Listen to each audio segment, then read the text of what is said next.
how much of a technological leap did it experience over the last years or decades, in particular under? Is there a difference between how he approaches military modernization compared to other leaders? Yes, there is a great leap forward in comparison to what was happening in the past and what is happening in the present.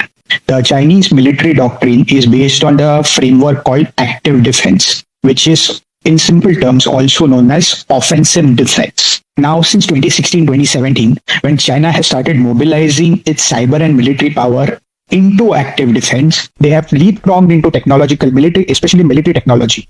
And this process started under in 2015, 2016, 2017. And now, for example, areas such as hypersonic technologies, in comparison, in military to military comparison, US is still very powerful. But if you compare some aspects of technological integration into Chinese military, China is leaps and bounds ahead of United States. And that is a very detailed description of what we have on the ground in China, so thank you for that, Suryash. But we're going to zoom in and zoom out in this show, so I want to zoom out right now and on that note turn to you, Joachim, and take a broader perspective here.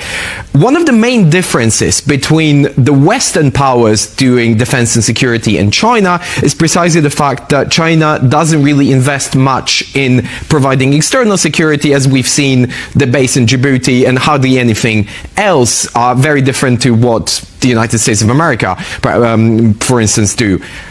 But also, China also invests a lot in domestic security by providing training to a lot of police forces. I think it's over 75% of African countries that have had some kind of deals in police training with China. Why is that? Yeah, no, thanks a lot. Indeed, so China cannot rival the US in terms of overseas bases, military bases. The US has built this up over 80 years. It's part of a global strategy. China has built since 2017 a base in Djibouti, as was mentioned. There's also some indication of Cambodia, and depending on the estimates and reports of Western analysts, you can also expect that China is looking to expand it, or at least looking into potential bases of more than a dozen, even though that it hasn't taken place yet. It doesn't have to also, we could argue, because it connects quite closely military and security goals with the Belt and Road Initiative. So commercial ports and key deals with a variety of countries can also be used as a dual use base, so to say, so where maybe in the future also military and security activities could take place, because China is keen to conclude comprehensive agreements with a wide range of countries in strategic regions. Now, to your point about the domestic security dimension, indeed, you could say the security concept of China always has been, or of the Communist Party always has been, a internal, external nexus where, of course, internal security is supreme. So if you think about the Ministry of Public Security, which also runs the police forces, police officers first swear allegiance towards the Communist Party, then the state, then the people, and then maybe something remote to the rule of law. And the rule of law has to be essentially subjugated to what the Chinese call Wei Wen, so stability maintenance. And for stability maintenance, that can also be including anti-rioting, protests. I'm going to have to interrupt you here because this is where we have to pause our discussion. And it evidently seems from what you're saying that ideology trumps everything in China.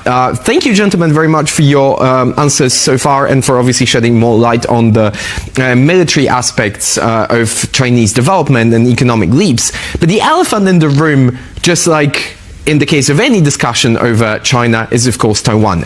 So now let's take a look at where Beijing stands. It would require a lot of geopolitical conditions to be met. It would also shake up the regional balance of power and affect other countries, especially Japan and South Korea. The incoming Trump administration is also a major unknown, as it might want to avoid any direct conflicts. On the other hand, it's likely to be dominated by China hawks. Under these circumstances, tensions over the island are likely to remain high. what would have to happen for the invasion or annexation, if you please, to become plausible or even likely in terms of geopolitical conditions? Is Trump true point two? As a permanent member of the United Nations Security Council and a technological powerhouse, China will likely remain the dominant Asian military actor for decades to come. It doesn't fully endorse the liberal world order, but still acts as a stabilizing factor. The problem is, not everyone always wants the sort of stability that Beijing